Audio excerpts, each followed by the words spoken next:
So hello everyone, कैसे हो लोग। तो आज के हमारे वीडियो के अंदर आप लोग बात करने वाले हैं जेईई मेन पेपर 2 के ऊपर जो एक अनएक्सपेक्टेड सा अपडेट आया है कि हमारे पास जो फर्स्ट वाला अटेम्प्ट है जो कि जनवरी के अंदर होने वाला है, जिसकी एक एक्सपेक्टेशंस नहीं की गई थी, जो कि मतलब बहुत ज्यादा लग नहीं रहा था कि फर्स्ट वाला अटेम्प्ट जनवरी में पॉसिबल होगा। पर लेकिन आने वाले 35 to 40 डेज के अंदर हमारे पास फर्स्ट वाले अटेम्प्ट के अंदर हमको बैठना है, जाकर एग्जाम देना है। अब यार डर तो बहुत लग रहा है, चीजें बहुत सारी है, पर लेकिन अभी समय करने का है, ज्यादा सोचने का नहीं है। ठीक है, अब क्या करना है, कैसे क्या करना है, और भैया पेपर का क्या ब्लूप्रिंट रहने वाला है, मार्किंग स्कीम क्या रहने वाली है। ठीक है, एक क्या पेपर का शेड्यूल है, रजिस्ट्रेशन कब करना है, कितनी फीस पे करनी है, और क्या क्या मतलब कॉपीज कैसे चेक होगी, पेपर में कितने क्वेश्चंस आएंगे, कैसा क्या होगा, एग्जाम कैसे होगा, कितने घंटे का एग्जाम होगा, क्या क्या चीजें लेकर जानी, सब कुछ आज की वीडियो के अंदर डिस्कस करने वाले। ठीक है, आज की वीडियो के अंदर भी हम स्ट्रेटेजी के ऊपर बात नहीं करेंगे। स्ट्रेटेजी के ऊपर आपके पास नेक्स्ट वीडियो आ रही है जिसके अंदर अपन बात करेंगे 99 परसेंटाइल स्ट्रेटेजी को कैसे कवर करना है, मैथमेटिक्स, ड्राइंग और एप्टीट्यूड तीनों अंदर भी हमको क्या क्या स्ट्रेटेजी लेकर चलनी ताकि हम 99 परसेंटाइल तक चीजें कवर कर सकते हैं आने वाले 31 to 35 डेज के अंदर। वो अपन बात करेंगे भैया नेक्स्ट वीडियो के अंदर। आज की वीडियो के अंदर भैया पेपर पैटर्न, मार्किंग स्कीम से लेकर सब कुछ डिटेल में डिस्कस करते हैं। ठीक है, वीडियो थोड़ी सी लंबी हो सकती है पर लेकिन मोस्ट इंपोर्टेंट वीडियो है, ध्यान देंगे, बहुत ज्यादा इंपोर्टेंट वीडियो। ठीक है, पर लेकिन आने वाले 20 मिनट के अंदर अंदर मैं आपको पूरे जो भी इंपोर्टेंट चीजें इसके अंदर कवर करके अपन डिस्कस कर लेंगे। ठीक है, तो स्टार्ट करते हैं इस वीडियो को। सबसे पहले आपको दिख रहा है यहाँ पर कि जेईई मेन 2023 का कुछ अच्छा सा यहाँ पर आपका फ्रंट पेज लगा रखा है जिसमें लिखा है इन्फॉर्मेशन बुलेटिन, कुछ वेबसाइट दे रखी है, vision, mission and core values आपको कुछ बता रखा है यहाँ पर। नेक्स्ट यहाँ जो आगे चलते हैं लिस्ट लिखा है, लिस्ट ऑफ एब्रिविएशंस।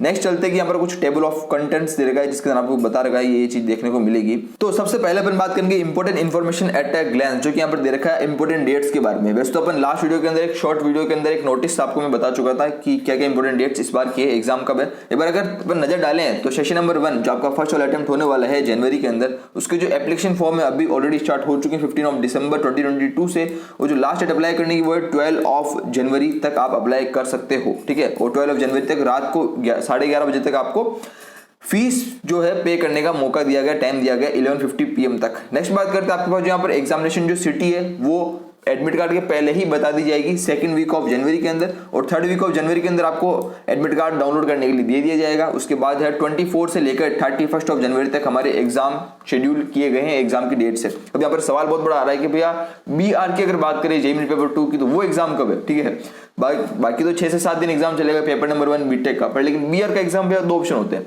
या तो एग्जाम जो सीरीज के पूरी स्टार्टिंग हो 24 को, या फिर लास्ट में हो 31 जनवरी को। 2 ऑप्शन है। अब अगर लास्ट ईयर बाकी सबको देखा जाए तो चांसेस 24 के हो सकते हैं, क्योंकि बीआर का एग्जाम फर्स्ट वाली शिफ्ट के अंदर होना पॉसिबल है।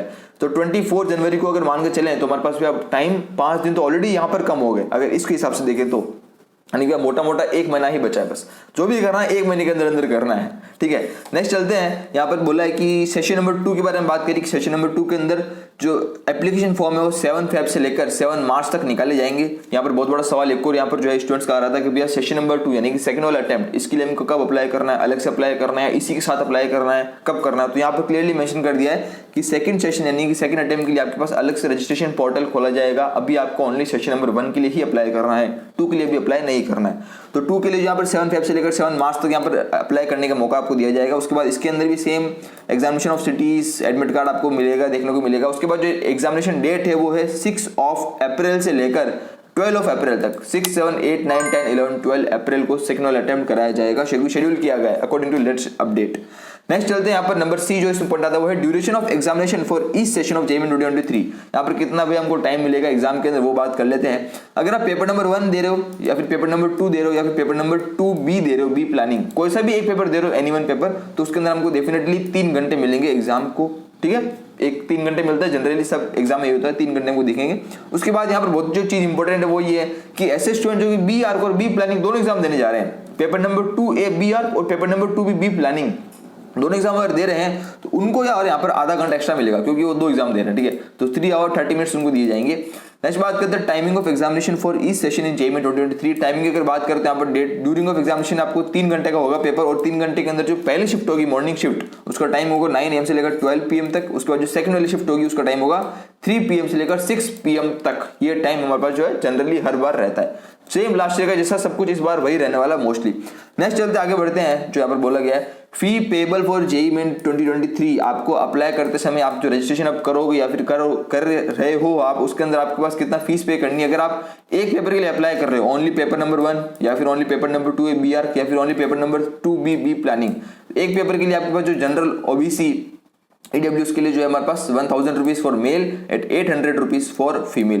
नेक्स्ट अगर आप SC ST PW से बिलोंग करते हो तो आपके पास male 500 rupees and female 500 rupees. और अगर आप आउटसाइड और इंडिया से हो तो 5000 4000 रुपीज कुछ भी दे रखा आपको स्क्रीन के ऊपर दिख रहा है।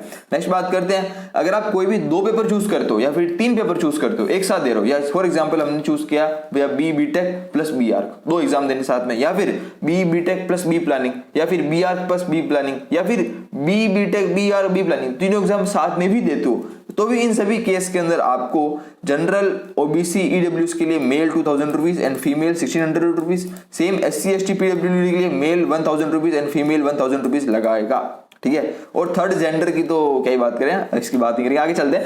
Next processing charges and good services GST are to be paid by candidate as applicable. Next चलते हैं कि candidate are requested to fill the application form carefully, no corrections will be permitted once the application form is submitted. बहुत important चीज लिखी भैया कि यहाँ पर एक बार जो सबमिट कर दिया वो कर दिया, इसके अंदर सब करेक्शन जो भी डिटेल अपनी ध्यान करना। हर साल भी आप बहुत सारे स्टूडेंट्स का मैसेज आते हैं, इंस्टाग्राम के ऊपर आते हैं, बहुत सारे नीचे डीएम्स के अंदर सब कुछ कमेंट सेक्शन के अंदर आता है कि भैया मैंने मेरी जो स्टेट था वो गलत कर दिया, मैंने स्पेलिंग गलत कर दी, मैंने मेरी 12th जो मेरा बोर्ड के अंदर जो मार्क्स फिल किए थे जो भी एक्सेट्रा जो भी चीज फिल किया था मतलब कुछ ना कुछ गलती रह गई, मेरी कैटेगरी मैंने गलत भर दी। ये सब चीजें नहीं होनी चाहिए, बिल्कुल ध्यान से फॉर्म को फिल करना है क्योंकि एक बार फिर से मौका नहीं दिया जाएगा फॉर्म को एडिट करने का। नेक्स्ट बात करते हैं, बहुत बड़ा नोट यहाँ लिखा है, इंपोर्टेंट नोट, वो देखते हैं कि multiple application forms submitted by a candidate for the same session will not be accepted and will lead to the cancellation of his her result. एक से ज्यादा फॉर्म नहीं भरना है, ऐसा नहीं कि हमने एक में गलती रह गई तो दूसरा फॉर्म और डाल दिया, ऐसा नहीं करना है, एक फॉर्म भर दिया तो भर दिया। इसलिए हर कुछ डिटेल में आराम से, तो 3-4 घंटे लगेंगे, कोई दिक्कत नहीं, it's a part of exam, ये भी हमारी प्रिपरेशन का एक पार्ट है। ऐसा नहीं सोचना भी इसमें टाइम बहुत वेस्ट हो जाएगा ज्यादा देर बैठने से, नहीं, आराम से 4 घंटे बैठो, डिटेल के अंदर अच्छे से फॉर्म को फिल करो, स्टेप वाइज फिल करो, ठीक है ना। नेक्स्ट चलते आगे, जो कि इंपॉर्टेंट पॉइंट लिखा है, in the first session only session 1 will be visible and candidate can opt for that. In the next session 2 will be visible and candidate opt for that. Application window for session 2 will be reopen later which will be notified separately. मतलब same बोल दिया गया है कि आपको session number 2 के लिए अलग से अप्लाई करने का मौका दिया जाएगा, अभी ओनली 1 के लिए हमको अप्लाई करना है। नेक्स्ट यहाँ पॉइंट लिखा है, जो ये candidate can apply for session number 1 and pay the examination fee for session number 1 in the given duration. उसके बाद सेशन नंबर 2 के लिए अगर आपको अप्लाई करना तो सेम आपकी एग्जामिनेशन फी आपको 2 के जब अप्लाई करोगे तब आपको देनी होगी, अभी ओनली 1 के लिए ही देनी है, ठीक है। ये सब कुछ यहाँ पर क्लियरली मेंशन किया है। उसके बाद कुछ एक बॉक्स बना रखा है, उसमें लिखा है under no circumstances candidate will be allowed to fill more than 1 application form. Strict action will be taken even at larger stage against such candidates who have filled more than 1 application form even at later stage, ठीक है। तो मतलब आप एक से ज्यादा application form भरते हो तो आपके पास स्ट्रिक्टली एक्शन लिया जाएगा, ऐसा लिखा गया है यहाँ पर, तो हमको ध्यान रखना थोड़ा सा, ठीक है। यहाँ पर कोई भी ऑफलाइन मोड या फिर कोई अदर ऐसा कोई मोड नहीं है जहाँ पर आप एप्लीकेशन फॉर्म फिल कर सकते हो ऑनलाइन के अलावा, ओनली हमको ऑनलाइन ही एप्लीकेशन फॉर्म फिल करना है। Submission of application form could be made by candidate only through official websites of JEE main के ऑफिशियल वेबसाइट्स के ऊपर हमको काम करना है, jeimain.nta.nic.in, ये ऑफिशियल वेबसाइट है। नेक्स्ट बात करते हैं instruction for filling online application form. इसके अंदर आपको जो ऑनलाइन एप्लीकेशन फॉर्म फिल करते समय क्या क्या इंस्ट्रक्शन कुछ दिए गए। मेनली अगर बात करें तो 3 स्टेप के अंदर आपके पास एप्लीकेशन फॉर्म फिल किया जाता है। स्टेप नंबर 1 कौन सी है, वो यहाँ पर है रजिस्ट्रेशन फॉर्म, जिसके अंदर आपको अपने जो भी नाम है, अपना नाम, मदर नेम, फादर नेम, जो भी एक्सेट्रा अपना एड्रेस वगैरह है वो सब चीज यहाँ पर फिल करनी होती है। इसमें लिखा भी candidate must write his full name as printed the candidate's marksheet certificate of class 10 equivalent examination, otherwise the form will be rejected. उसके बाद आपको चीजें बोली कि यहाँ पर अपना पासवर्ड आप सेट करोगे, उसके बाद आप एप्लीकेशन नंबर फॉर्म फीस को फिल करोगे। Application step number 2 application form fill करना, यहाँ पर आप फिर से लॉगिन करोगे, जो आपका नया पासवर्ड और आईडी जनरेट करोगे उससे आपको लॉगिन करना पड़ेगा। उसके बाद यहाँ पर आपको जो भी अपनी पर्सनल डिटेल है, applying for paper, choose examination cities, ठीक है, आपकी एजुकेशन क्वालिफिकेशन क्या है, आपके पास इमेजेस, सिग्नेचर अपलोड करना पड़ेगा, डॉक्यूमेंट्स अपलोड करने पड़ेंगे, वो सब काम आपको सेकंड स्टेप के अंदर करना है। एक और चीज यहाँ पे लिखी इंपॉर्टेंट चीज वो ये कि upload scan images of candidate photograph signature category certificate if any, जो भी चीज आप अपलोड कर रहे हो उसकी स्कैन इमेजेस यहाँ पर अपलोड करनी है, स्कैन डॉक्यूमेंट्स अपलोड करना है, बिना स्कैन करके अपलोड मत करना। ऐसे नहीं कि मोबाइल से खींच के अपलोड कर दिया जिसमें इन्फॉर्मेशन क्लियर नहीं दिख रही, ऐसा मत करना। इन्फॉर्मेशन सब चीजों भी फोटो इमेजेस आप अपलोड करोगे जिस भी फॉर्मेट के अंदर उसमें इन्फॉर्मेशन बिल्कुल क्लियरली विजिबल होनी चाहिए, वो मोस्ट इंपोर्टेंट चीज यहाँ पर। नेक्स्ट यहाँ बोला है कि the recent photograph should be इधर इन कलर ब्लैक और व्हाइट विद 80% फेस, जो भी यहाँ कुछ जी बोला है, इतना ज्यादा डीप में जाने की जरूरत नहीं है, पर लेकिन हाँ जो भी साइज आपको दी है कि 10 KB से 200 KB, 4 KB से 30 KB के बीच में आपको सब कुछ करना है, ठीक है। नेक्स्ट आगे बढ़ते हैं, स्टेप नंबर 3 बोला कि फी पेमेंट, लास्ट में आपको इतना कुछ करके फीस का जो है पेमेंट कर देना, जो भी अपन अभी डिस्कस किया ऊपर थोड़ी देर पहले कि 1000 रुपीज, 800 रुपीज, 500 जो भी था वो फीस आपको यहाँ पर पे कर देनी है। तो ऐसे करके आपका स्टेप नंबर 3 के साथ इन्फॉर्मेशन जो भी पूरा आपका एप्लीकेशन फॉर्म फिल हो जाएगा। एक मोस्ट इंपोर्टेंट लाइन लिखी कि all candidates must ensure that they provided the correct email address and mobile number because copy of confirmation page and final score card of JEE 2023 will also be send to registered email address of candidates as well as parent guardian. जो भी आप mobile number देते हो, email address देते हो, बिल्कुल correct होना चाहिए, क्योंकि उसकी जो भी कंफर्मेशन पेज है उसकी कॉपी आपकी ईमेल आईडी के ऊपर सेंड कर दी जाएगी ऑटोमेटिकली। तो ईमेल आईडी पे आपकी कॉपी आने से पता चल जाएगा कि मेरी जो इन्फॉर्मेशन है सब कुछ सही वहां तक पहुंची है। ठीक है, तो सच चीज को थोड़ा ध्यान रखना भी है। ठीक है, नेक्स्ट बात करते हैं, आगे चलते हैं। और जैसा कुछ इंपॉर्टेंट यहाँ पर है नहीं, उसका जब आगे चलेंगे आपको कुछ एक नीचे लाइन दी गई है, entire application process for JEE 2023 is online including uploading scan document, सब कुछ ऑनलाइन होगा यहाँ पर। Therefore candidates are not required to submit any document including confirmation page through any post, fax, WhatsApp, email by hand. मतलब हमको कुछ भी तरह की पोस्ट या व्हाट्सअप या फिर ईमेल नहीं करना है किसी भी चीज़ का, हमको एप्लीकेशन फॉर्म फिल कर देना है बस ऑनलाइन, बाई कुछ भी नहीं करना है, हमको कोई भी डॉक्यूमेंट NTA को नहीं भेजना है किसी भी तरह से। ठीक है, नेक्स्ट चलते हैं। इसके बाद यहाँ पर कुछ येलो कलर के बॉक्स में इंपॉर्टेंट चीज लिखी हुई पढ़ते हैं। Choice of examination cities displayed to the candidates will be based on permanent and corresponding address filled during the application form of JEE 2023। Application form आप जो फिल करोगे उसके अंदर जो परमानेंट एड्रेस और जो करस्पॉन्डिंग एड्रेस फिल करने वाले हो उस एड्रेस के बेसिस के ऊपर आपको चॉइस ऑफ एग्जामिनेशन सिटीज दी जाएगी। एग्जामिनेशन सिटीज के अंदर बहुत सारे स्टूडेंट्स होते हैं कि भाई मुझे एग्जाम सिटीज वो मिल गया, मुझे वो मिल गया, तो आपका करस्पॉन्डिंग और परमानेंट एड्रेस कुछ डिफरेंस होने की वजह से, कुछ अलग अलग तरीके होने की वजह से आपके एग्जामिनेशन सिटीज में चेंजेस आ सकते हैं। तो एड्रेस अपना ध्यान से फिल करें, इसके ऊपर ही आपको एग्जामिनेशन सिटीज अलॉट की जाएगी। नेक्स्ट पे आगे चलते हैं। उसका बोला है the candidates are advised to fill only one application form and take utmost care while filling application. Mobile number, email address जो अपन बात कर चुके, सेम यहाँ रिपीट हो रही है चीज। It's mandatory to provide mobile number and email of the parent guardian during the application number. आपके पास मोबाइल नंबर और ईमेल डालना जरूरी होगा, क्योंकि वहां पर हमको कंफर्मेशन पेज और फाइनल रिजल्ट की कॉपी भेजी जाएगी।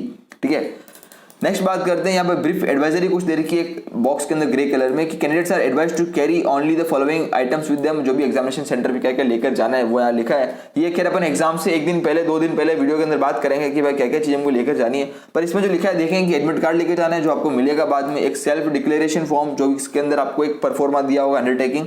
नेक्स्ट बात करते हैं कि एक simple transparent ball pen maths के क्वेश्चन सॉल्व करने के लिए। उसके बाद एडिशनल फोटोग्राफ जो कि वहां पर एग्जामिनेशन सेंटर पर जाकर आपको चिपकानी पड़ेगी। एक जो भी आप एप्लीकेशन फॉर्म के अंदर यूज करोगे फोटोग्राफ, उसकी एक कॉपी लेकर जाना है। नेक्स्ट बात करेंगे आपको जो हैंड सैनिटाइजर, कोविड वैसे तो आपकी बार नहीं है, ठीक है, तो इच्छा हो हैंड सैनिटाइजर ले जा सकते हो बीच बीच में यूज करने के लिए। नेक्स्ट बात करते हैं ट्रांसपेरेंट वाटर बॉटल, प्यास लगती है तो ले जा सकते हो। उसके अलावा शुगर, टेबल फ्रूट, बनाना, एप्पल, ऑरेंज एक्सेट्रा एक्सेट्रा। भैया इतनी कहाँ भूख लगती है एग्जाम के अंदर यार, इतना बनाना, फ्रूट ये सब ले जाओ, पानी। देखो मुझे तो यार भूख प्यास सब मिट जाती है एग्जाम के अंदर, कुछ भी नहीं लगता। ठीक है, एग्जाम के अंदर बिल्कुल फोकस एग्जाम में रहता है, तो इतना खाना पीने के लिए जाने की जरूरत नहीं है। हम लोग पिकनिक बनाने नहीं जा रहे हैं, सिंपल एक वाटर बॉटल ले जाएंगे तो बेस्ट है। पानी अगर प्यास लगती है तो बढ़िया है, नहीं तो काम करते रहो भैया, एग्जाम के अंदर फोकस करते रहो, वो ज्यादा बढ़िया है।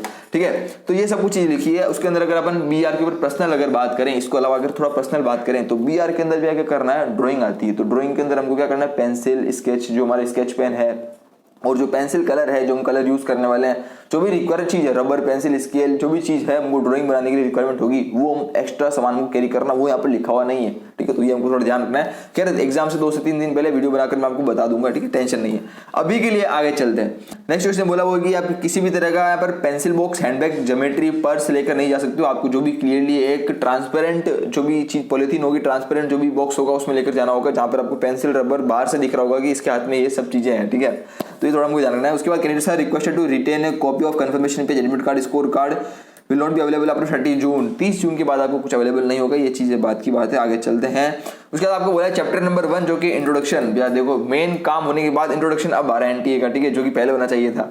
तो NTA लिखा है कि NTA क्या है, NTA क्या कराता है, इसके अंदर अभी हमको अभी इतना कुछ काम नहीं है। अभी हम सीधा आगे चलते हैं। इसके NTA के बारे में बहुत कुछ लिखा है। उसके बाद लिखा है कि अबाउट JEE 2023 के बारे में लिखा है कि क्या है, पेपर क्या होता है। पेपर नंबर 1 होता है BTech के लिए, पेपर नंबर 2 होता है BR और B प्लानिंग के लिए।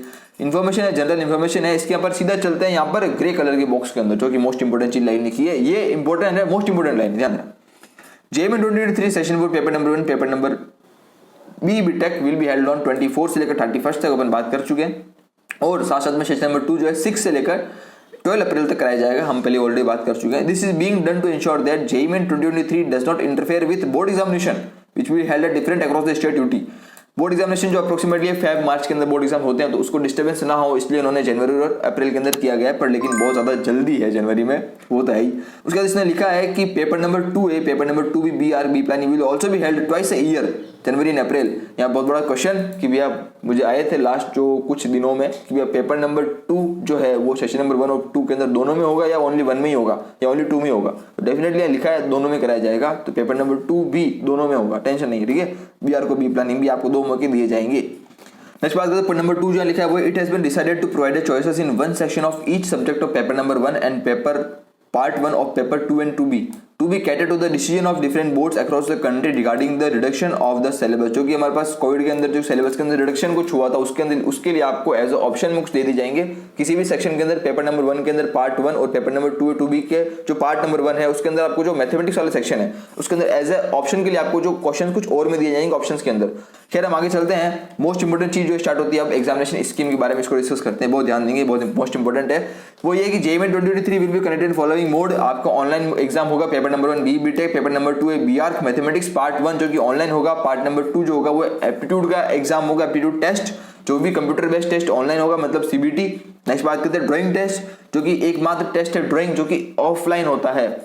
ऑफलाइन होता है मतलब एग्जाम तो उसी दिन होगा भैया, ड्राइंग के लिए अलग से नहीं जाना एग्जाम देने, होगा तो उसी दिन ही, पर लेकिन जैसे ही आप मैथमेटिक्स और एप्टीट्यूड का पार्ट खत्म करोगे फिर आपको एक शीट दे दी जाएगी और शीट के ऊपर आपको ड्राइंग का काम करके उसको एग्जामिनर को देना होगा। तो ये चीज यहाँ पर होती है, ठीक है। नेक्स्ट बात करते हैं paper number 2B B planning जो भी सेम आपको मैथमेटिक्स एप्टीट्यूड और प्लानिंग बेस्ड क्वेश्चन यहाँ पर आते हैं जो कि ऑनलाइन पूरी जो है CBT कंप्यूटर बेस्ड टेस्ट होने वाला है। नेक्स्ट बात करते हैं, यहाँ येलो बॉक्स में कुछ लिखा है कि choice of medium of question paper. Medium of the question paper की अगर बात करते हैं यहाँ पर बहुत सारी तरह के अलग अलग लैंग्वेजेस के अंदर एग्जाम होता है। JEE में एकमात्र सा एग्जाम जो कि सब तरह के लैंग्वेज में होता है, इंग्लिश, हिंदी, आसाम, बंगाली, गुजराती, कन्नड़ा, मलयालम, मराठी, ओडिया, पंजाबी, तमिल, तेलुगु, उर्दू सब लैंग्वेजेस में यहाँ पर होगा, ठीक है। तो टेंशन नहीं लेनी भैया, हमारा तो इंग्लिश के अंदर है मेनली, अगर स्टूडेंट्स है तो इंग्लिश के अंदर तो होगा ही, और बाकी जिस भी आप एग्जामिनेशन सिटीज के अंदर जिस भी रह रहे हो जहाँ सा फॉर्म भर रहे हो तो उसके अकॉर्डिंग आपको जो है अलग अलग तरह की लैंग्वेजेस देखने को मिलेगी। जो भी आप लैंग्वेज चूज करोगे एग्जाम एप्लीकेशन फॉर्म फिल करते समय तो आपको लैंग्वेज भी ध्यान से चूज करनी है। नेक्स्ट चलते आगे जो है लिखा है कि the option of for language for question paper should be exercise while filling up the application form.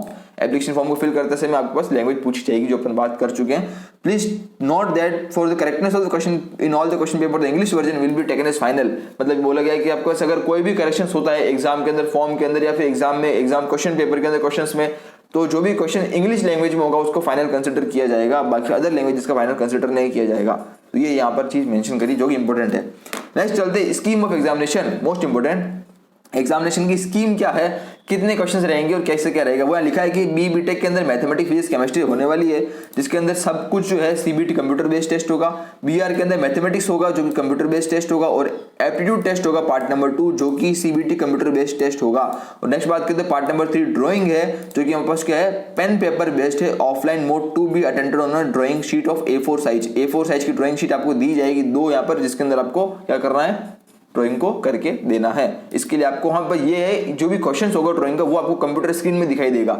जो भी 2 क्वेश्चंस होंगे कंप्यूटर स्क्रीन में दिखाई देंगे, हमको वहां से पढ़ना है और जो शीट होगी उसके ऊपर हमको चीजें बनानी है और उसको एग्जामिनर को देनी है, ठीक है। नेक्स्ट चलते हैं बी प्लानिंग जो कि पार्ट नंबर 2 इसके अंदर मैथमेटिक्स होती है जो कि कंप्यूटर बेस्ड टेस्ट है, एप्टीट्यूड टेस्ट जो कि कंप्यूटर बेस्ड टेस्ट, ये दोनों कॉमन है मैथमेटिक्स और एप्टीट्यूड। नेक्स्ट बात करते हैं इसमें एक एक्स्ट्रा आता है प्लानिंग बेस्ड क्वेश्चन, यहाँ पर ड्राइंग नहीं होती, बी प्लानिंग के अंदर प्लानिंग बेस्ड क्वेश्चन होते हैं जो भी यहाँ पर कंप्यूटर बेस्ड टेस्ट होगा CBT होगा।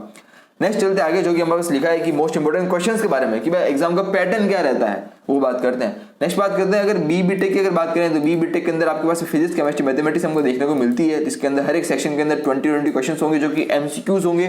ध्यान देना 20 क्वेश्चंस होंगे MCQ। सेक्शन नंबर A में MCQ लिखे होते हैं 20 मतलब MCQs, और सेक्शन नंबर B जो लिखा है 10 वो है numerical answer type question, number वाले क्वेश्चन, जिसके क्वेश्चन का हमको कीबोर्ड से जो भी हमारे पास डेटा जो न्यूमेरिकल नंबर फिल करके आंसर फिल करना होता है, इसमें हमको ऑप्शन नहीं मिलते न्यूमेरिकल आंसर टाइप के अंदर। MCQs के अंदर हमको ऑप्शन मिलते हैं। Section number A is MCQ, section number B is numerical answer type question NAT जिसको हम बोलते हैं। और कितने मार्क्स का है, mathematics 100, physics 100, chemistry 100, total 300 marks का है। ये BE BTech के लिए अगर बात करें फिर अपन नीचे चलते हैं और BR पेपर नंबर 2A की बात करते हैं। BR के बारे में इसके लिए क्या है थोड़ा डिटेल में समझते हैं कि अगर पहले बात करें तो पार्ट नंबर 1 मैथमेटिक्स हम बात कर चुके हैं। इसके अंदर आपको 20 जो है सेक्शन नंबर A यानी कि 20 MCQs देखने को मिलेंगे जो कि पेपर नंबर 1 के अंदर था सेम है, और साथ साथ के अंदर सेक्शन नंबर B जो कि न्यूमेरिकल आंसर टाइप उसके अंदर 10 क्वेश्चंस देखने को मिलेंगे, 20 और 10, 20 तो MCQs और 10 क्या हमारे पास है section number B numerical answer type question. और 10 क्वेश्चंस के अंदर से हमको क्या करना है 5 क्वेश्चन अटेम्प्ट करने होते हैं। यहाँ पर बहुत मोस्ट इंपोर्टेंट चीज है ध्यान देना कि कुल मिलाकर मैथमेटिक्स में 30 क्वेश्चन हो गए, 20 MCQs plus 10 numerical answer type question. और 10 न्यूमेरिकल आंसर टाइप क्वेश्चन के अंदर से हमको 5 क्वेश्चन ही अटेम्प्ट करने होते हैं। हमको ऑप्शन दिए जाते हैं 5 क्वेश्चन, आउट ऑफ 10 कोई से भी 5 हमको अटेम्प्ट करने होते हैं और 5 छोड़ने होते हैं। ठीक है, तो कुल मिलाकर अगर बात करें तो 100 मार्क्स का ये पोर्शन होता है। नेक्स्ट बात करते हैं पार्ट नंबर 2 एप्टीट्यूड, जिसके अंदर आपको 50 क्वेश्चन देखने को मिलते हैं और ये 50 क्वेश्चन ही सारे एमसीक्यूज होते हैं। यहाँ पे न्यूमेरिकल आंसर टाइप नहीं होता एप्टीट्यूड के अंदर, यानी 50 क्वेश्चन हमको देखने को मिलेंगे और इसके अंदर जो मार्क्स होगा वो होगा 200 मार्क्स का होगा सेक्शन। नेक्स्ट बात करते हैं ड्राइंग टेस्ट, जिसके अंदर आपके पास कुल मिलाकर 2 क्वेश्चन होंगे ड्राइंग में, और ड्राइंग के अंदर 2 क्वेश्चन के साथ साथ जो मार्क्स होगा वो होगा 100 मार्क्स का। उसके अलावा टोटल बात करें कितने नंबर ऑफ क्वेश्चन हो गए भैया, तो टोटल मिलाकर हो गए 82 क्वेश्चन और कुल मिलाकर जो मार्क्स है वो 400 मार्क्स। अब यहाँ पर मोस्ट इंपोर्टेंट चीज आती है, ध्यान देना कि अपन ने बात करी थी भैया मैथमेटिक्स के सेक्शन नंबर बी के अंदर तो 10 क्वेश्चंस है, तो इस 10 के अंदर से तो हमको 5 क्वेश्चन ही अटेम्प्ट करने हैं। यानी कि अगर बात करूं तो टोटल नंबर ऑफ क्वेश्चन जो 82 क्वेश्चन, 82 के अंदर से 5 क्वेश्चन हम माइनस कर देते हैं क्योंकि वो हमको अटेम्प्ट नहीं करने हैं, वो हमको एग्जाम में दिखेंगे एज ए ऑप्शन पर, लेकिन हमको अटेम्प्ट क्या करने हैं 82 माइनस 5 यानी कि 77 क्वेश्चन हमको अटेम्प्ट करने हैं। कुल मिलाकर 82 क्वेश्चन आएंगे, उसमें 77 क्वेश्चन हमको अटेम्प्ट करने होंगे, सारे कंपलसरी होंगे, 5 क्वेश्चन न्यूमेरिकल वाले छोड़ने होंगे क्योंकि ऑप्शन के अंदर है। ठीक है ना, ये बोला गया यहाँ पर मोटा मोटा जो चीज इसने लिखी हुई है नीचे पैराग्राफ में पढ़ लेते हैं कि 20 questions will be MCQs, 5 question will be have to be answered filled as a numerical value, 5 question आपको न्यूमेरिकल वैल्यू से फिल करना आउट ऑफ 10। उसके बाद मोस्ट इंपोर्टेंट चीज लिखी, पूरे वीडियो की सबसे इंपोर्टेंट चीज आती है वो ये कि there will be negative marking for both section A and section B.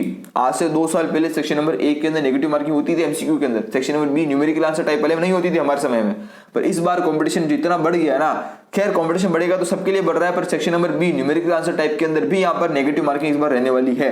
कितनी है वो अपन आगे देख रहे हैं। इसने लिखा है कि for each question in section number B candidate has to enter the correct integer value. जो न्यूमेरिकल आंसर वाले क्वेश्चन हमको जो टाइप करके फिल करने हैं उसके अंदर इसने बोला कि आपको जो इंटीजर वैल्यू हमको सही फिल करनी है, करेक्ट इंटीजर फिल करनी है, नहीं तो गड़बड़ हो सकती है।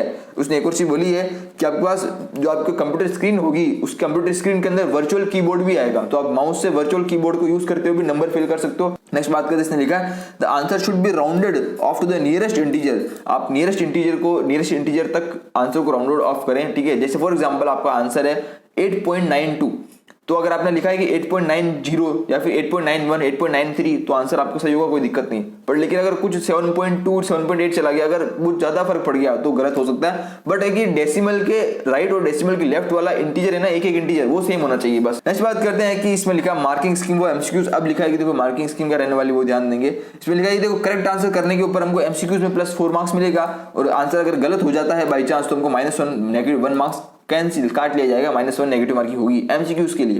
नेक्स्ट बात करते हैं अगर हमने कुछ आंसर नहीं किया, अटेम्प्ट नहीं किया तो सिंपल 0 मार्क्स।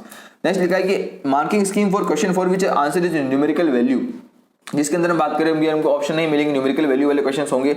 इसके अंदर हमको करेक्ट आंसर करने में सेम +4 और इनकरेक्ट आंसर गलत होने पे -1, जो कि सेम है जो कि ऊपर एमसीक्यूज के लिए वही यहाँ पर है +4 और -1। तो ये भी ध्यान रखना है, -1 नेगेटिव मार्किंग बहुत हर सेक्शन के अंदर है, तुक्का तो कहीं नहीं लगाना है। देखिए बहुत सोच समझ के तुक्का लगाना है, बच्चे जानना। उसके बाद बात करते हैं अनआंसर, जिसके अंदर हमने आंसर नहीं दिया उसके अंदर हमको 0 मार्क्स मिलेंगे, जो भी सिंपल है, अगर अटेम्प्ट नहीं करते तो कोई उसको वैल्यूएशन नहीं होगा। ड्राइंग की अगर बात करें तो ड्राइंग तो भी यार सीबीटी है ही नहीं, ड्राइंग तो ऑफलाइन एग्जाम है। ड्राइंग के अंदर आपके पास एक आदमी जो पर्टिकुलर एक बैठा होगा वहाँ पे इंसान, वो देखकर कॉपी चेक करेगा कि कैसा आपने ड्राइंग बनाई, किस लेवल का आपका काम है, उसको देखते हुए आपको जो आउट ऑफ 100 आपके मार्क्स को इवैल्यूएट किया जाएगा। और कुल मिलाकर ड्राइंग के 2 क्वेश्चन है, एक क्वेश्चन 50 का, एक क्वेश्चन 50 का, टोटल 100 मार्क्स का होगा ड्राइंग वाला सेक्शन। ठीक है, तो वो आपको जो है मैनुअली चेक किया जाएगा। नेक्स्ट बात करते हैं मेथड ऑफ डिटरमाइनिंग मेरिट। यहाँ मेरिट कैसे बनेगी वहां पर बताया गया है कि आपको ओरल मेरिट कितने किस चीजों को देखते हुए आपको एनटीए का स्कोर प्रिपेयर किया जाएगा, और फाइनल जो स्कोर होगा एनटीए का सेशन नंबर 1 फर्स्ट वाला अटेम्प्ट और सेकंड वाला अटेम्प्ट दोनों में से किसका ज्यादा होगा वो आपको फाइनल मेरिट स्कोर बनाया जाएगा। ऐसा लिखा है कि मेथड ऑफ रिजॉल्विंग टाइज, अगर आपका इनकेस आपका स्कोर जो किसी के साथ टाई हो जाता है तो टाइज को रिजॉल्व करने के लिए यहाँ पर कुछ दिए गए स्टेप, पहले आपको मैथमेटिक्स का स्कोर देखा जाएगा, फिर एप्टीट्यूड का देखा जाएगा, फिर ड्राइंग का देखा जाएगा। उसके बाद अगर ये भी तीनों सेम मिल जाते हैं तो फिर आपके पास जो है। नेक्स्ट बात करते हैं पेपर नंबर 2 बी प्लानिंग के बारे में बात कर लेते हैं। फिर साथ के अंदर बी प्लानिंग के अंदर क्या क्या चीजें दे रखी है। बी प्लानिंग के अंदर आपका पार्ट 1 मैथमेटिक्स जो कि सेम चीज है और एप्टीट्यूड भी सेम है, पार्ट 1 और पार्ट 2 सेम है, उतने ही क्वेश्चन है उतनी ही चीजें।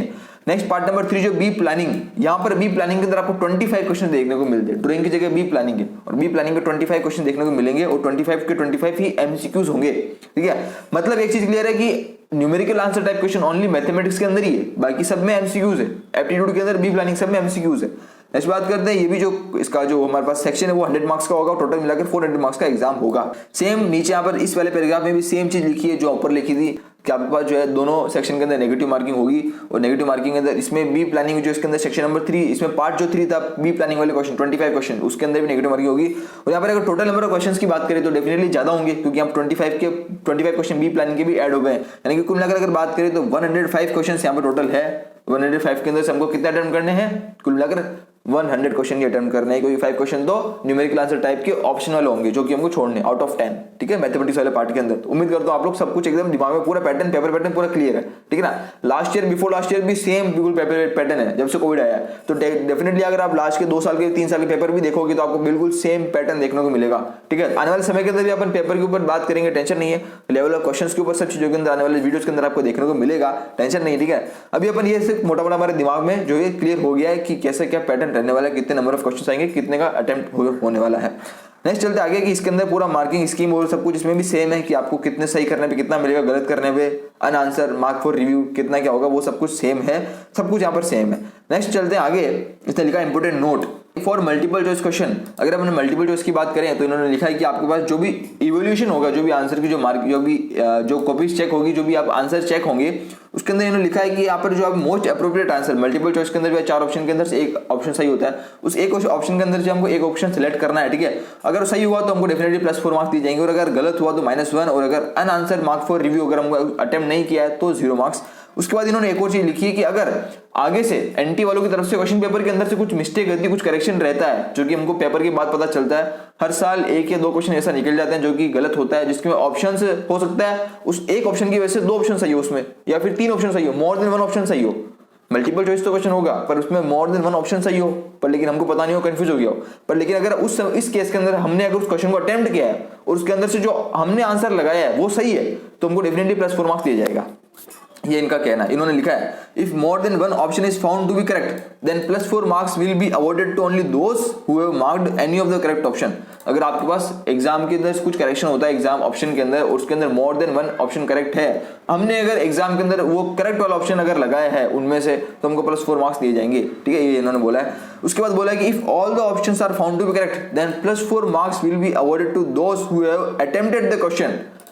सिंपल इन्होंने बोला है कि भैया अगर एग्जाम के अंदर फिर कोई करेक्शन होता है और 4 मल्टीपल चॉइस के अंदर से जो भी 4 ऑप्शन के अंदर 4 ऑप्शन करेक्ट है और आपने उस क्वेश्चन को कंफ्यूजन के कारण अटेम्प्ट नहीं किया है, तो बोनस मार्क्स आपको नहीं मिलेगा। अगर आपने उसको अटेम्प्ट किया है तभी हमको बोनस मार्क्स जो है +4 मार्क्स मिलेंगे।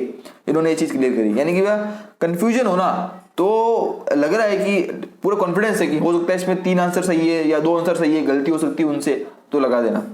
उसके लिए कॉन्फिडेंस बहुत ज्यादा अच्छा वाला चाहिए, ठीक है, उसके लिए प्रैक्टिस बहुत ज्यादा मैटर करेगी। नेक्स्ट बात करते हैं none of the option is found to be correct. ये यहाँ पे बोला बहुत इंपॉर्टेंट चीज है कि अगर कोई क्वेश्चन लगता है कि क्वेश्चन पूरा गलत है, उस क्वेश्चन के अंदर 4 ऑप्शन के अंदर 4 ऑप्शन सही नहीं है, उनकी तरफ से एंटी वालों की तरफ से गलती है, ऑप्शन के अंदर से कोई ऑप्शन सही है ही नहीं, 4 ऑप्शन गलत है, इस केस में क्या होगा, the question is dropped then full marks will be awarded to candidates who appeared irrespective of the fact that whether the question will attempted on. उसके बाद इसके अंदर बोला है कि आपको क्वेश्चन को ड्रॉप कर दिया जाएगा और सभी को मार्क्स दे दिए जाएंगे। अगर इनकेस कोई क्वेश्चन बिल्कुल गलत होता है, उसमें एक भी क्वेश्चन सही नहीं होता है, तो उसमें कोई फर्क नहीं पड़ता आपने अटेम्प्ट किया हो चाहे नहीं किया हो, ठीक है ना, ये हमारे पास एक बोनस रहेगा। यही बात करते हैं फॉर न्यूमेरिकल आंसर वैल्यू के लिए क्या बोला है इन्होंने, सेम बोला है कि यहाँ पे न्यूमेरिकल के अंदर भी क्या होगा, नेगेटिव मार्किंग की जाएगी, और नेगेटिव मार्किंग के अंदर सेम +4 -1 हम ऑलरेडी बात कर चुके हैं। इसके अंदर भी सेम बोला है कि the question is found to be incorrect और question is dropped then 4 marks will be awarded to candidates who attempt the question. Question गलत है तो आपने जिसने इस क्वेश्चन को अटेम्प्ट किया है न्यूमेरिकल आंसर के अंदर, जिसने क्वेश्चन को अटेम्प्ट करेगा उसको ही मार्क्स दिए जाएंगे अगर क्वेश्चन गलत हुआ तो, इन्होंने सेम बोला है, ठीक है। नेक्स्ट बात करते हैं candidates are advise to do calculation with the constant given below. से कुछ जो भी आपका न्यूमेरिकल के अंदर जो भी कांस्टेंट होंगे उन कांस्टेंट के अंदर से जो भी चीज होगी उसमें अच्छे से कैलकुलेशन करना है, इंटीजर को राउंड ऑफ करके लिखना है, ये सब कुछ आपको गाइडलाइन आपको दी गई जो आप साथ साथ में पढ़ते हुए चल रहे हो, अलग से पढ़ने की जरूरत नहीं है, इस वीडियो को देख लेना तो आपको सब कुछ हो रहा है, ठीक है। नेक्स्ट चलते हैं, आप बोला कि ड्यूरेशन ऑफ टेस्ट कितने घंटे का एग्जाम होगा, जो हम बात कर चुके हैं कि पेपर नंबर 1 बीटेक 3 घंटे का होगा और फॉर पीडब्ल्यूडी कैंडिडेट 4 घंटे का एग्जाम होगा, ठीक है। जो भी पीडब्ल्यूडी कैंडिडेट होते हैं उनको 1 घंटे का 20 मिनट के ऊपर एक्स्ट्रा मिलता है बोनस, ये एक रूल होता है, ठीक है। जो भी नॉन पीडब्ल्यूडी कैंडिडेट से, मतलब पीडब्ल्यू मतलब पर्सन विद डिसेबिलिटी कैंडिडेट्स, तो ऐसा कोई है जिनको 1 घंटे के लिए 20 मिनट एक्स्ट्रा मिलता है, हमारा 1 घंटा उनका 1 घंटा 20 मिनट होता है, ठीक है। तो यानी 3 घंटे का एग्जाम हमारा है तो उनका होगा 4 घंटे का, 20 मिनट एक्स्ट्रा जोड़ लेंगे 3 घंटे का, तो कितना 1 घंटा एक्स्ट्रा हो गया, ये चीज होती है। सेम बात करेंगे बी आर्क और बी प्लानिंग, सभी के अंदर यहाँ पर उनको 1 घंटे के 20 मिनट के हिसाब से एक्स्ट्रा दिया जाता है पीडब्ल्यू कैंडिडेट्स को। उसके अकॉर्डिंग यहाँ पर लिखा है कि सेम जो भी यहाँ पर घंटा लिखा है 3 घंटे 4 घंटे 3 साढ़े 3 घंटे और 4 घंटे 10 मिनट। ठीक है, नेक्स्ट चलते हैं आगे। लिखी देखो नोट में लिखा है कंपेंसेटरी टाइम फॉर पीडब्ल्यूडी candidate is 20 minutes for 1 hour examination.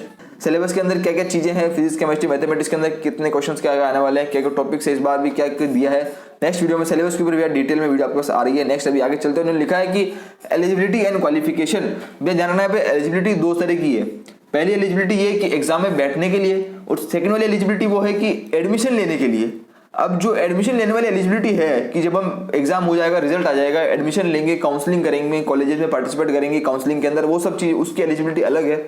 Exam में बैठने की एलिजिबिलिटी अलग है। एग्जाम में बैठने के लिए आपको सिंपल यहाँ बोला गया है, लिस्ट ऑफ क्वालिफाइंग एग्जामिनेशन लिखा है। देखो कि आपके पास जो एज लिमिट लिखी है, आपको जो क्लास 12 एग्जामिनेशन है वो आपने 2021 के अंदर दिया होगा, अगर आप तो आप बैठ सकते हो। अगर आप 2022 के अंदर भी दिया है तो बैठ सकते हो, और आने वाले 2023 के अंदर अगर दे रहे हो तो बैठ सकते हो। यानी कि एक स्टूडेंट को 3 चांस दिए जाते हैं भैया जेईई मेन के अटेम्प्ट करने के लिए। 3 अटेम्प्ट दिए जाते हैं जेईई मेंस के। आपने देखा होगा जेईई एडवांस जो एग्जाम होता है, जेईई एडवांस के लिए 2 अटेम्प्ट ही होते हैं, एक तो जो आप करंट 12th के अंदर हो और एक ड्रॉप।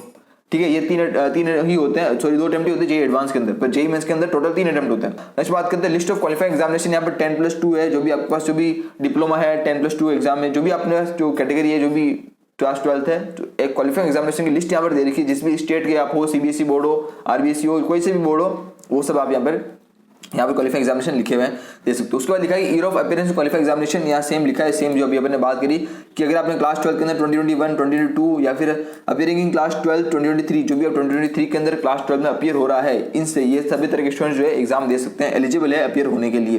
नेक्स्ट इन्होंने बात करी कि candidates who passed class 12 examination in 2020, अगर आप 2020 में पास हो, 2020 से पहले पास हो, तो बिल्कुल आप एलिजिबल नहीं हो, यहाँ पर लिखा है। उसके बाद लिखा है स्टेट ऑफ एलिजिबिलिटी। बहुत सारे स्टूडेंट्स को कंफ्यूजन होता है भैया स्टेट ऑफ एलिजिबिलिटी क्या होती है। तो देखो स्टेट ऑफ एलिजिबिलिटी आज मैं क्लियर करता हूँ। स्टेट ऑफ एलिजिबिलिटी होती है कि जिस स्टेट से आपने 12th पास आउट करी हो उसको बोलते हैं स्टेट ऑफ एलिजिबिलिटी। बहुत को कंफ्यूजन नहीं होता कि भाई स्टेट ऑफ एलिजिबिलिटी वो होती है जहाँ पर हम रहते हैं, नहीं। स्टेट ऑफ एलिजिबिलिटी वो है जहाँ से हमने 12th पास करी है। बहुत सारे ऐसे होते हैं स्टूडेंट जो कि 12th पास कहीं से और से करते हैं, रहते कहीं और है, ठीक है, उनकी पेरेंट्स की गार्जियन की पोस्टिंग के कारण हो सकता है, जॉब के कारण, तो ये सब होती है। तो स्टेट ऑफ एलिजिबिलिटी हमको अगर फिल करने के लिए बोलेगा एप्लीकेशन फॉर्म के अंदर, तो वो फिल करनी जहाँ से हमने 12th पास आउट करी है, वो हमारी स्टेट ऑफ एलिजिबिलिटी होगी। क्योंकि स्टेट ऑफ एलिजिबिलिटी के लिए हमको प्रूफ होगा हमारी क्लास 12 के मार्कशीट, वो हमारी स्टेट ऑफ एलिजिबिलिटी का प्रूफ होगा, ठीक है ना। ये यहाँ पर सब कुछ जो है पैराग्राफ में पूरा लिखा है, जो कि इतना ही लिखा है, ठीक है। उसके बाद इसने लिखा है रिजर्वेशन के बारे में कि कितना रिजर्वेशन रहता है। अगर बात करते हैं तो ईडब्ल्यूएस वालों के लिए जो हमारे पास 10% सीट रहती है, जब आप काउंसलिंग करोगे, एडमिशन करोगे, तो उसमें 10% रेट ईडब्ल्यूएस के लिए फिक्स है। उसके अलावा ओबीसी एनसीएल के लिए 27% फिक्स है। उसके बाद एससी के लिए 15% फिक्स है और रिजर्व है, और एसटी के लिए 7.5% रिजर्व रहती है। उसके बाद नेक्स्ट बात करते हैं पीडब्ल्यूडी पर्सन विद डिसेबिलिटी के लिए 5% जो सीट फिक्स रहती है, बाकी सबके लिए जनरल वालों के लिए ही जो बची है। ये सब कुछ हमारे पास सब कुछ लिखा है यहाँ पर, इसमें बाकी इतना कुछ इंपॉर्टेंट नहीं है। ये कुछ पीडब्ल्यूडी कैंडिडेट्स के लिए कुछ इंपॉर्टेंट चीजें यहाँ पर दी गई है, अलग अलग चीजें हैं। अब आगे आने वाले समय के अंदर अपन ये बात करेंगे कि एलिजिबिलिटी क्राइटेरिया जो लेकर है एडमिशन को लेकर, इस बार जो कंफ्यूजन हो रहा है कि 75% होगा या नहीं होगा, हमको बीआर के लिए कितने परसेंटेज चाहिए, बीआर के एग्जाम के लिए 75% चाहिए या फिर 60% चाहिए, 50% चाहिए, SC/ST वालों को कितने चाहिए, ठीक है, एक्सेट्रा एक्सेट्रा। एलिजिबिलिटी क्या है एडमिशन लेने के लिए, क्लास 12 के अंदर कितने परसेंटेज चाहिए, कब पास करनी है, वो एलिजिबिलिटी, वो क्राइटेरिया एडमिशन वाला वो पूरा अलग है। वो अपन नेक्स्ट वीडियो में बात करेंगे। ऑलरेडी वीडियो बहुत ज्यादा लंबी हो चुकी है, अगर मैं इसको बहुत ज्यादा एक्सप्लेन करूंगा तो बहुत ज्यादा टाइम चला जाएगा। अभी हम जो मोस्ट इंपोर्टेंट चीजें थी एग्जाम से रिलेटेड वो ऑलरेडी पूरी कवर हो चुकी है। अब डरने वाली बात नहीं। अगर आपने वीडियो में यहाँ तक पहुंच के पूरी वीडियो देख ली तो इसका मतलब आप एग्जाम पैटर्न से पूरा रूबरू हो गए हो, आपको पता है एग्जाम पैटर्न ये रहने वाला है, ये मार्किंग स्कीम रहने वाली है। अब लास्ट क्वेश्चन पेपर उठाकर देखोगे तो आपको इससे मैच करोगे एग्जाम पैटर्न क्या है, तो आपको अच्छे से बिल्कुल क्लियर हो जाएगा। क्लियर है? तो इसी के साथ खत्म करते हैं इस वीडियो को। मिलते हैं अपने नए अगली वीडियो के अंदर। स्ट्रेटेजी वाली वीडियो में बात करेंगे 99 परसेंटाइल की भाई क्या स्ट्रेटेजी रहने वाली है, कैसे क्या चीजें फॉलो करनी, क्या नहीं करना, आने वाले समय के अंदर आपको सब कुछ देखने को मिलने वाला है। तब तक चैनल के ऊपर नए हो तो सब्सक्राइब जरूर से आपको कर देना यार। उम्मीद करता हूं सब्सक्राइब के बटन को, लाइक के बटन को तोड़ दो, मतलब इतना दबा दो, इतना ज्यादा तोड़ दो, सब्सक्राइब के बटन को तोड़ के जो भी करना हो कर दो, पर लेकिन सब्सक्राइब बटन दबा दो यार, क्योंकि वही मेरे लिए एक मोटिवेशन रहता है। क्योंकि जितने हमारी फैमिली बड़ी होगी उतनी ज्यादा यार चीजें जो है आपको अच्छी खासी को मिलती रहेगी। खैर चीजें तो आपके पास आई रही है, ठीक है ना। तो इसी के साथ खत्म करते इस वीडियो को और मिलते हैं अपनी अगली वीडियो के अंदर। तब तक के लिए अपना और अपना को ध्यान रखो और पूरी तरह से प्रिपरेशन दबा के करने रहो, क्योंकि इस बार एक लाइन याद रखना, इस बार जो भी होगा बहुत ज्यादा खतरनाक होगा। इस बार मिलकर आग लगाएंगे और मिलकर काम करेंगे, ठीक है। डरना नहीं है, वह जो भी है 30 दिन है, 25 दिन है, 20 दिन है, 40 दिन है, जो भी है अपनी तरफ से पूरा 100% देंगे तो गारंटेड डेफिनेटली रिजल्ट बहुत ज्यादा अच्छा आएगा हमारा, ठीक है ना। पूरी तरह से प्रिपरेशन करते रहो, बढ़िया वाला फोड़ना है, बढ़िया वाला फाड़ना है, because you will be the next topper. जय हिंद, वंदे मातरम।